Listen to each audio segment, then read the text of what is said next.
Hey, Chuckers. Every now and then we find a gem in the archives that deserves a second look. So check it out. As a reminder, if you want to see more clips like this, make sure to hit subscribe. Marta Kostyuk, thanks for coming on Served. How you doing? Thanks for having me. Yeah, it's great. I just got to Paris. Excited to be here. Sometimes thinking about Madrid, but not too much. Yeah, happy to be in Paris. Hey, I would be thinking about it too if I had played as well as you did there. So that was such a great run. Listen, this year you've only lost 4 times. 2 of them to someone named Raducanu and another one to someone named Sabalenka. What's different this year? Because you've obviously we've seen you play great in the past, but it feels like it's more consistent week to week this year. Yeah, I think we've done a lot of work with my team.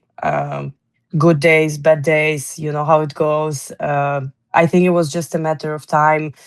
Obviously, I've always felt like I'm a good player, I can be there, but yeah, things were not aligning. And I think in tennis, you need a lot of things to align to make it, to win big tournaments. And yeah, I'm very happy that I'm in this position now, but it took many years for sure to come here.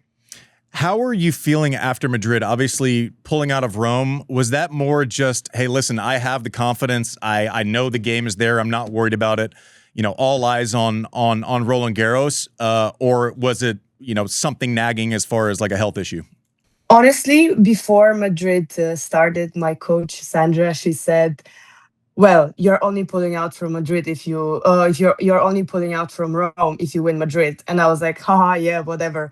and and then when I won Madrid, we were like getting tickets to go to Rome, and I was like, "Sandra, remember what you said before the tournament?" And then, honestly, I would love to play, but I think the issue was that my hip was not good at all.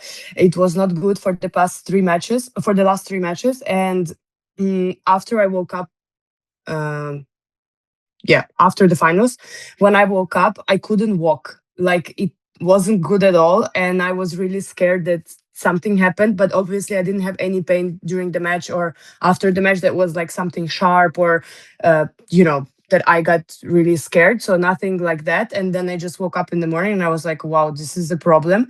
And then, yeah, I did MRI and it wasn't bad, but it wasn't as good as we wanted it to be.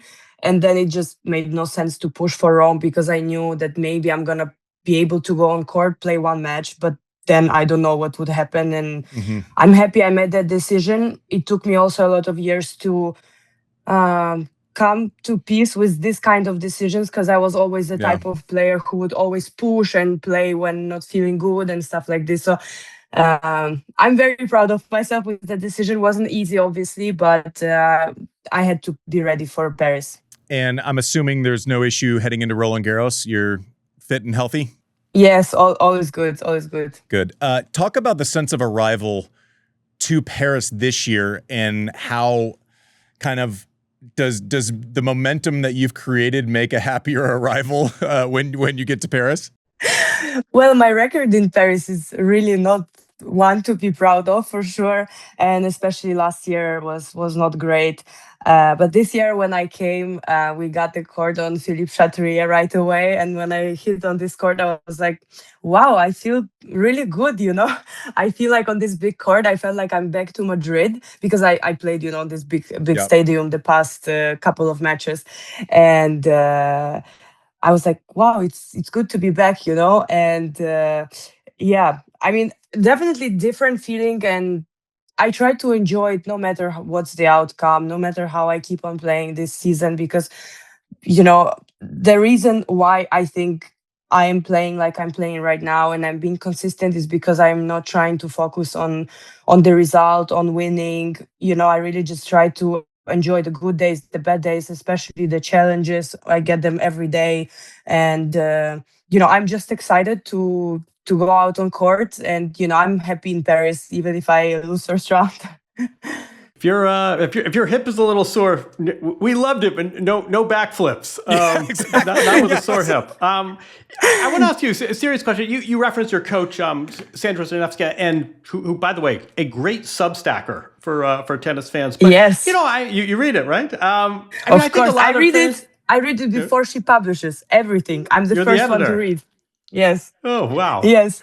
We need you at Served. I think a lot of people say it's great that there is this woman that's succeeding, that and doing so well, and she has a female coach. But can you go a little deeper than that? I mean, what is the connection? What is she telling you or bringing that maybe others haven't? Just talk a little bit more about having you're one of the few players with a female coach. What is Sandra bringing? I think she brings something that I am able to be myself, and I'm not afraid to be myself. I am very emotional, very explosive, very honest person, and I think it was not easy for other coaches to coach me, to be around me. I think we always have a lot of things to talk about. We go into depths of pretty much any topic you can pick in life, in tennis, whatever it is. And I think we are both emotionally mature.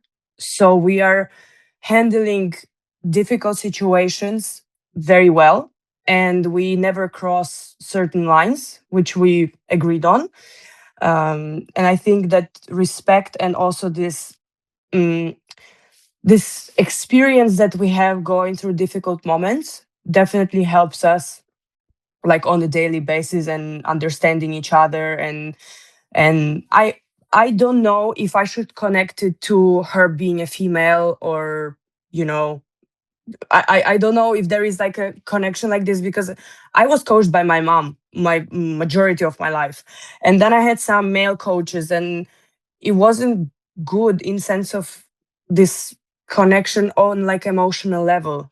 I didn't have that. I'm sure there are coaches like this, but it was not in my experience. And for someone like me, I think it was very important, because I like to talk about things. I like to make sure I understand everything that's going on emotionally, on court, physically. And she's, I think, also similar in that sense. So I think that's why it's working well.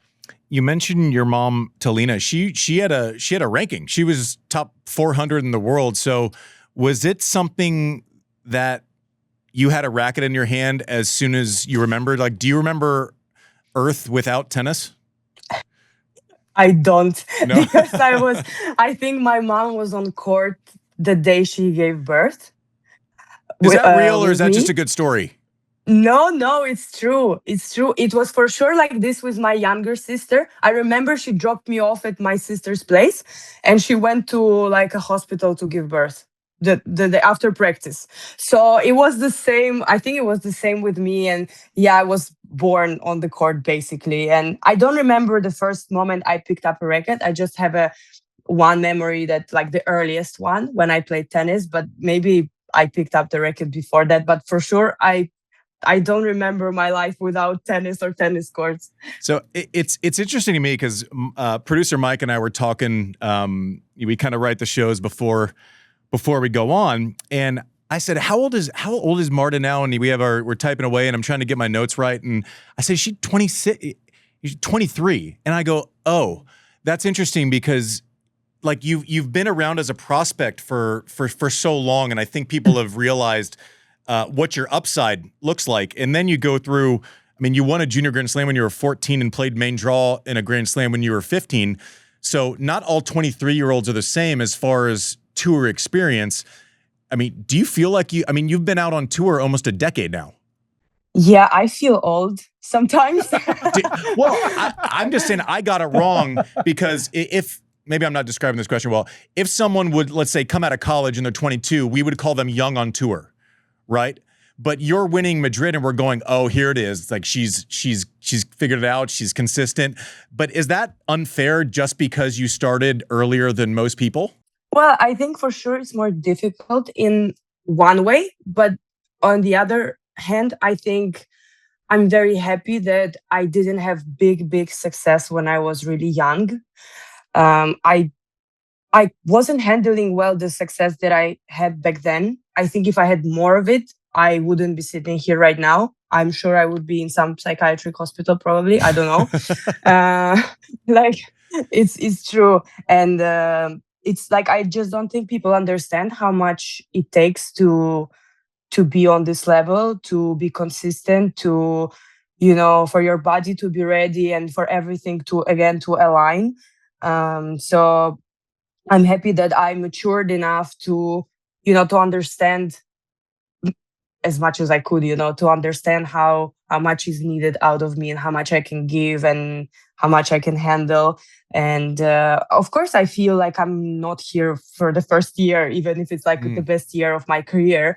I definitely, in some matches, I feel really good that I have all this experience, because especially when I play against younger players or even someone like less experienced, I'm like, yeah, I know I can do it, or like, I know I just have more experience behind my back and this type of things. But for sure, I don't think I will play till I'm 35 for sure.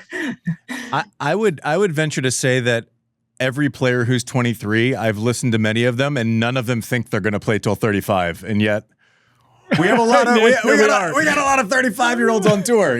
Just saying. Listen, for the last 5 weeks of tennis, it's pretty much been Jannik Sinner and Ukrainian women that have carried the day. 8 Ukrainian women in the top 100 right now. Obviously, I think everything you do has a special significance, considering the invasion and everything that has been going on there. How proud are you that you and Elena are stepping up and playing some of the best tennis ever? Obviously, tennis is trivial compared to what goes on in real life. And does it fill you with pride that people are opening their newspapers and saying, you know what, we have champions that are representing us well? Well, I think it's incredible. And I think the fact that every single week the Ukrainian player was winning a title, and last week it was even 2, because Yastremska won Challenger in Parma. It was unbelievable. But on the other hand, I mean, I still think I try to, I try not to focus on the winning again. I try to enjoy the whole process, and being able to share these emotions and these titles with Ukrainian players during this time. For sure, there is not much more I can ask for. And, obviously seeing Elena succeed so much and play unbelievable tennis has always been inspiring. But even now, she's stepping up and, beating all these unbelievable players, top 5 players and everyone. And I think it's very important to to show the world that, the Ukrainian people are super resilient and strong, and, we can go through difficult days. And obviously not just players, like it's all the people that are in Ukraine as well. And I'm very happy that, we get to share this celebration with all the Ukrainian people right now. I think this is the most important thing for me, that they are happy and they are celebrating with us. It's really remarkable under the circumstances. And I think one thing maybe tennis fans don't get is we talk about how routine is so important in tennis. Can you just talk about what the last 4 years have been like in terms of your training base, in terms of where you're traveling? I mean, I think people don't understand quite how disruptive this has been for athletes like you. Yeah, I mean, I moved out of Ukraine before the full-scale war started. But I was always coming back to Ukraine a lot, because I stayed in Europe, so it's like 2-hour flight. And then obviously it changed because I didn't see my father for almost a year, because he was in Ukraine and I couldn't really go there first couple of months. I'm practicing in Monaco and I live there, but obviously, it's not easy for my parents to come somewhere or I go back home. It's a difficult process because it takes over 24 hours to get wherever, even in Europe. If you go further, it's even longer. I think I'm very happy I have the possibility to go and find the time and go when I can. Other players are even practicing in Ukraine, which for me is incredible, because with all the with all the instability that's there, like whenever I go to sleep and I'm like, okay, I don't know if I will wake up tomorrow, but I need to sleep because I have to practice tomorrow. So it's really weird feelings. And obviously I just go there 2 times a year and people live there all the time, which I don't understand how they do it. I think it's the same for everyone. It's not easy. My whole family is there. I try to take the most out of it, while I can. But again, it's not normal life for sure. And there you have it. Hope you enjoyed this clip from the vault. Make sure to hit subscribe and drop a comment. We'll see you later, Chuckers.